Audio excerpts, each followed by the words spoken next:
Welcome to the Root Cause Revolution podcast with functional and integrative nurse nutritionist and energy medicine practitioner, Audrey Christie. Hey friends, welcome to episode 275. Today is Energy Medicine Monday, and we are talking about 5 challenges to build your sense of gratitude. Don't tune out yet. I know that gratitude is a word that has almost become overused. It's kind of a trendy thing, or has been for some time. And for some people, it has lost its meaning. But tune in today because we're going to talk about how to not just make gratitude something that you talk about, but something that you actually live and breathe and feel. Welcome. If this is your first time listening, I'm your host, Audrey. I'm a root cause clinician, and I help people start their own root cause revolution. I help people stop masking symptoms and start healing for good from chronic illnesses and autoimmune diseases. So if you're done with Band-Aids and you're ready to feel better for good permanently, you are in the right spot. I have to tell you about one special company before we get started, and that is Blissoma. Blissoma is a fantastic skincare company that has spent many years of deep service and studying to understand the needs of people with sensitive and problem-prone skin. We know that good skin is typically an inside-out job, but as you've heard me say time and time again, that the ingredients in conventional and mass-market skincare actually triggers a lot of topical allergic reactions and can worsen conditions like eczema and rosacea and acne, even if you're putting all the right things inside your body. Blissoma offers a wide range of products that have the perfect macro and micronutrients. They use beneficial plant phytochemistry, and it really provides your skin with the equivalent of a well-balanced diet on the outside too.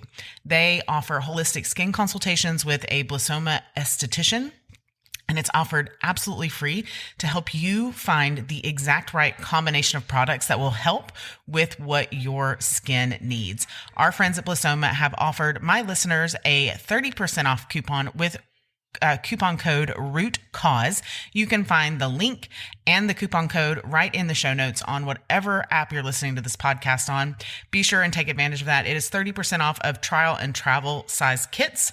You will not regret trying this. And if you don't have a skincare routine yet, it's time to start one. All right, let's dive in to the 5 challenges to build your sense of gratitude. I want to start with a quote, right? I want to start with a quote from Ajahn Brahm. And he says, instead of having a fault-finding mind, develop the beautiful attitude of gratitude. Well, we know that gratitude is a virtue, right?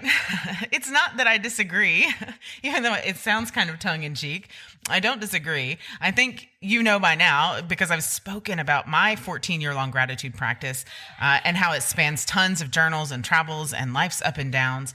But if I do sound a little bit like discontented, it's because gratitude has almost become such an overused buzzword that sometimes I feel like it's lost its meaning. There's 2 that really stick out in my mind like that. One is the word gratitude. The other is the word authentic, right? Everybody's so authentic they're almost inauthentic.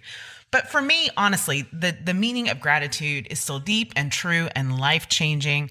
But I don't want you to hear the word and tune out that this whole episode is going to be nonsense. This whole challenge is going to be nonsense.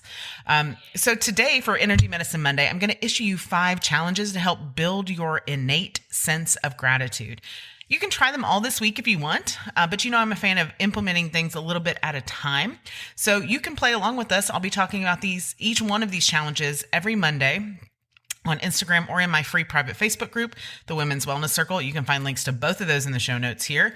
And we're going to take on a gratitude challenge every week. So you can do whichever one suits you, one every day or one every week. My suggestion is one every week, but again, whatever suits you. I'm going to go over each of them here on the episode, and then I'll expand on them each Monday in the group, and particularly in the group, but we'll also talk about them some on Instagram. Okay, the first challenge is, are you ready? I feel like I need like a drum roll audio. But the first challenge is try to be grateful for nothing, for absolutely nothing. Try to be aware of the fact that unfortunate events did not come into your life and be eternally grateful for that. Maybe everything isn't perfect, but know that it could have been worse. Maybe you did not, I want to make sure that is enunciated well, but maybe you did not become unemployed, or you did not become sick, or you weren't diagnosed with some life-threatening or life-ending illness. Maybe you don't live in a war zone, or you aren't starving, or your electricity is on. Maybe you did not wake up with a toothache. Maybe no one shot at you today. Maybe your home wasn't robbed while you were gone. Maybe nobody crashed into your car when you drove it today. All of these things are happening to lots of people every second and every minute, all around you, right?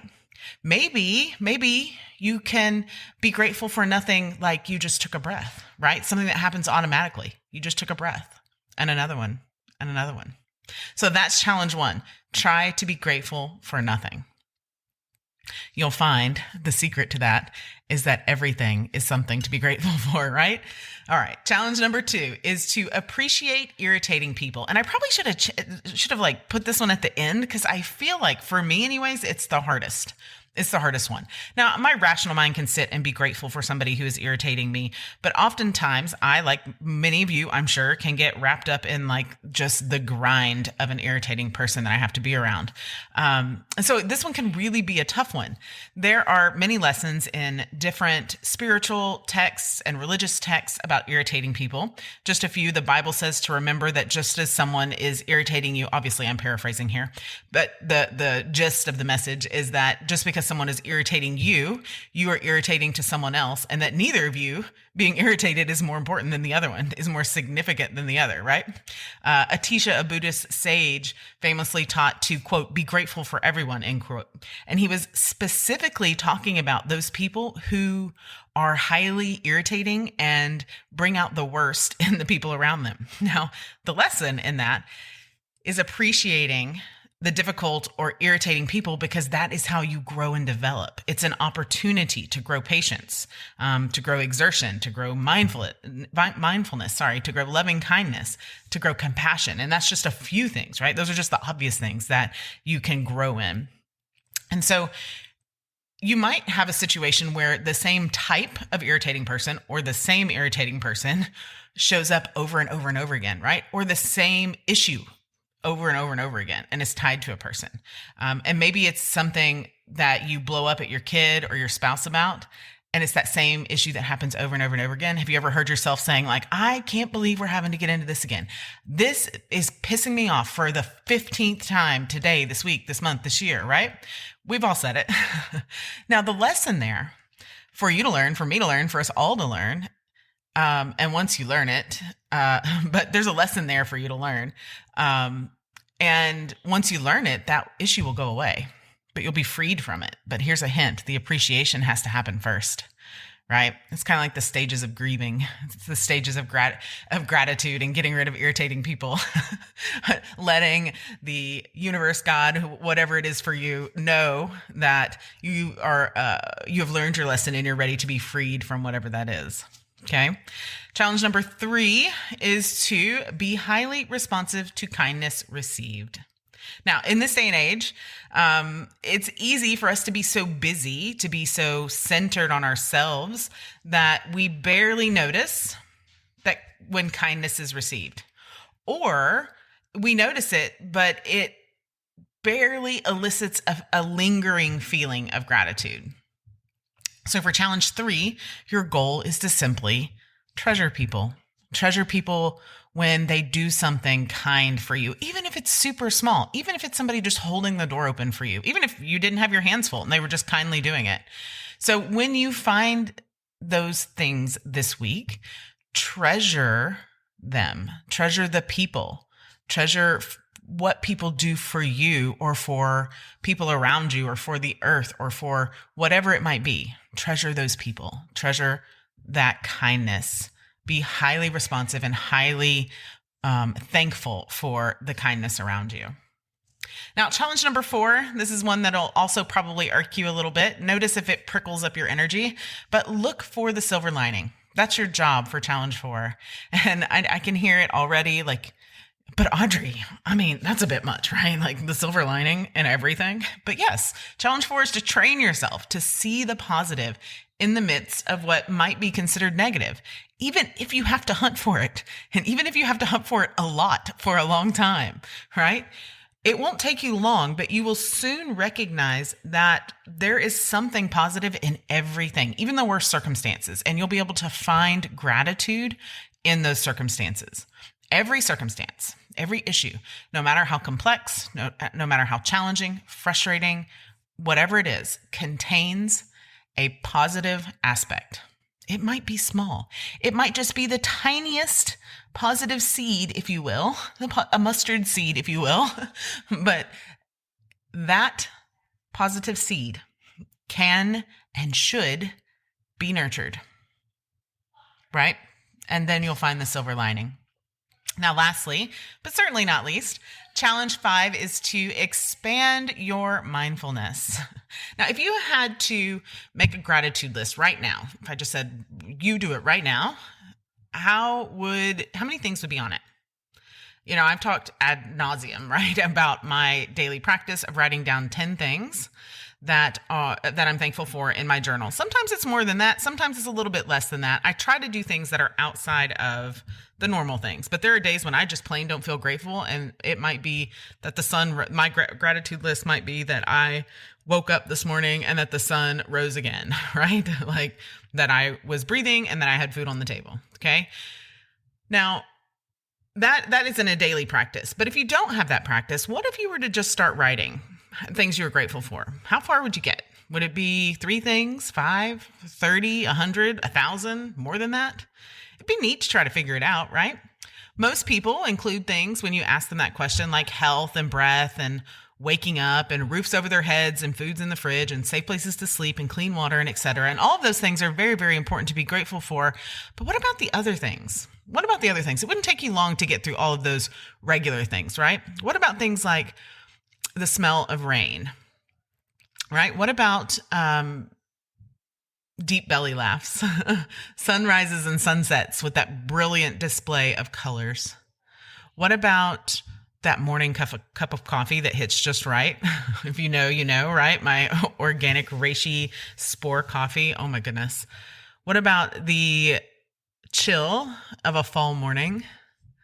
The smell of freshly mowed grass? One of my favorites, horse breath. That sounds weird, right? The goal here isn't to necessarily write down this list, but is to notice the little things, right? And if you can't notice the little things, then maybe a list is what you need to do, right? But notice those little factors that work together and make your existence possible and maybe even pleasant. You could also not just consider your present surroundings and things and situations, but also the people and animal souls that are around you, your family, your friends, your teachers, your neighbors, and also all of those who've come before you. So your ancestors, and made it possible for you to be as informed and as empowered as you are now. And so that's it. That is all 5 weeks of challenges. So I hope you'll embark on this either by yourself or join us in the Wellness Circle so that we can embark on this together. The links for the Wellness Circle are in the show notes, as well as our friends from Blissoma and their fabulous coupon code. So as always, friends, I am rooting for you. I can't wait to go through this 5-week challenge with you, and I'll see you next time. Thank you for listening to the Root Cause Revolution podcast. Be sure and subscribe on your favorite podcast provider. Ratings and reviews are always appreciated.